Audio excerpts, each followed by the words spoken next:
It was supposed to be a simple road trip, nothing more than a quick journey through the countryside to surprise a friend at a birthday party. The late afternoon sun stretched shadows across the lonely highway as a black SUV hung down the cracked asphalt. Inside, 6 friends laughed and talked: Ethan, his girlfriend Lena, their buddy Marcus, Marcus' sister April, their friend Daniel, and the easygoing Ryan. They had been on the road for hours, music blasting, snacks passed around, and spirits high. But then, out of nowhere, a deafening bang. The SUV jolted violently to one side, skidding along the shoulder until it came to a shaky stop. One of the tires had blown. Everyone climbed out, squinting in the sunlight.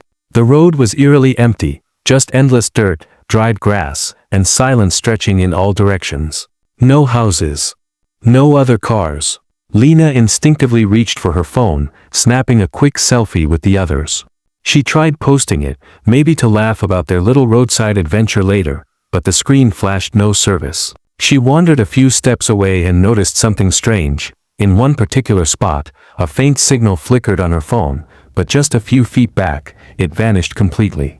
Daniel knelt down with the spare tire and tools, muttering about the heat as sweat trickled down his forehead. Ethan, Lena, April, and Marcus leaned in the SUV's shade to escape the burning sun while Ryan wandered a short distance to relieve himself. Daniel had just fitted the spare into place when something bizarre happened. The tire rolled away from him, bouncing slowly downhill. He chased after it, caught it, and as he turned it upright, something metallic clinked to the pavement. A single bullet casing. That meant the blowout hadn't been an accident at all. Someone had shot their tire. Daniel's brows furrowed, but he didn't say much, just carried on tightening the bolts. Across the SUV, Ryan was heading back when a strange thunk sounded from somewhere nearby. Then it happened. Another tire rolled. Ethan dashed to grab it while Lena circled around the SUV to check on Daniel, only to freeze in horror. Daniel lay sprawled on the ground, a bloody hole through his forehead. Lena's mouth opened to scream, but before any sound escaped, her head snapped back. A bullet had hit her square in the eye. She collapsed instantly. Ethan stumbled forward, staring in shock at her motionless body. April gasped, covering her mouth. Before anyone could move, another shot rang out, striking Lena again. The 3 remaining friends dove for cover, panic flooding their veins. April yanked Ethan toward the SUV, shouting for everyone to hide behind it. She'd grown up in a military family. She recognized what was happening. They weren't dealing with random gunfire. This was a sniper. Ryan, too far from the SUV, ducked behind a withered tree, while bullets cracked into the dirt around him. From then on, it became a nightmare. The sniper was clever, silent, patient, and impossibly precise. The group realized their tire had been deliberately destroyed to trap them here. And without network coverage, they couldn't call for help. The spare wasn't secured yet, and they were pinned down. When Ethan noticed his phone could get a weak signal if raised high enough, he taped it to a selfie stick, activated voice control, and held it above the SUV's roof. April yelled for it to dial emergency services. But the sniper blew it apart before the call could connect. Desperate, Ethan hatched a plan to push the SUV into the signal zone by putting it in neutral, but the slope worked against them. The car would roll forward, toward the shooter, not back. They tried a distraction.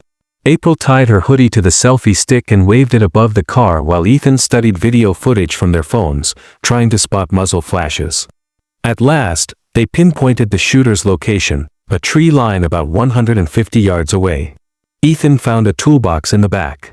He ripped off its metal lid, wrapped it to his forearm with tape, and made a crude shield. April armed herself with a hammer and a lighter. He dashed for the driver's seat, shifted into neutral, but a bullet tore through his hand. The SUV rolled forward. Marcus lost his grip trying to hold it back and fell to the dirt. Oddly, the sniper fired near her but didn't hit her directly. It was a cruel game. Ryan tried making a run for the forest. Both his legs were shot before he took 3 steps. The hours dragged on. Heat blazed down. Water was scarce. They passed around a half-empty bottle, each taking a sip, until Ethan tossed it toward Ryan, only for the sniper to shoot it from his hand. The shooter sat at a distance, sipping from his own bottle, watching like a predator at play. Ethan, staring at Lena's body being picked apart by crows, told April they had been planning to marry. Now he no longer cared if he lived. He walked toward her, but wasn't shot. He sat beside her, covered her wound with his shirt, and stayed there. Ryan's breathing grew shallow. A wolf padded toward him, but before it could strike, Ryan's body went still. When a family car appeared in the distance, Ethan's hope returned. But the sniper's bullets forced him back. The car swerved, flipped, and the nightmare began again, parents and a little girl caught in the same deadly trap. One by one, the sniper executed them too. Only April and Marcus remained. April considered escaping into the forest at night, but Marcus reminded her, the sniper likely had night vision. That's when April thought of using smoke like a battlefield cover. They cut open a tire, stuffed the SUV's seats with rubber, and set it alight. Smoke billowed. Just as they prepared to run, flashing lights appeared, a police SUV. 2 sheriffs and 2 sharpshooters stepped out. They didn't yet know the sniper's exact position.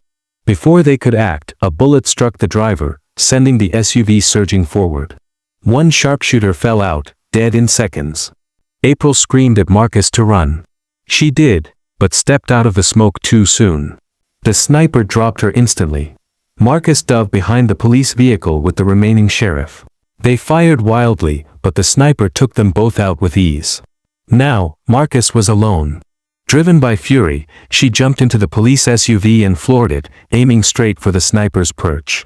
Bullets ripped into the vehicle, one hit her shoulder, but she kept going. The impact sent the sniper tumbling from the tree, caught in his own rope. Marcus seized his rifle. The sniper lunged with a knife, assuming she couldn't fire. But she did, over and over, until he fell, gasping but alive. She aimed at his head, ready to end it, but the rifle jammed. With a scream of rage, she swung it like a bat, smashing his skull until he stopped moving. That's when she noticed the carvings on the rifle stock, tally marks, dozens of them, each paired with a name. Her friends' names were there. This had been his hunting ground for years. In blind fury, she struck the corpse again, and the jammed rifle discharged. The bullet struck her throat. As the desert wind carried the last of the smoke away, the highway returned to silence. The road claimed them all.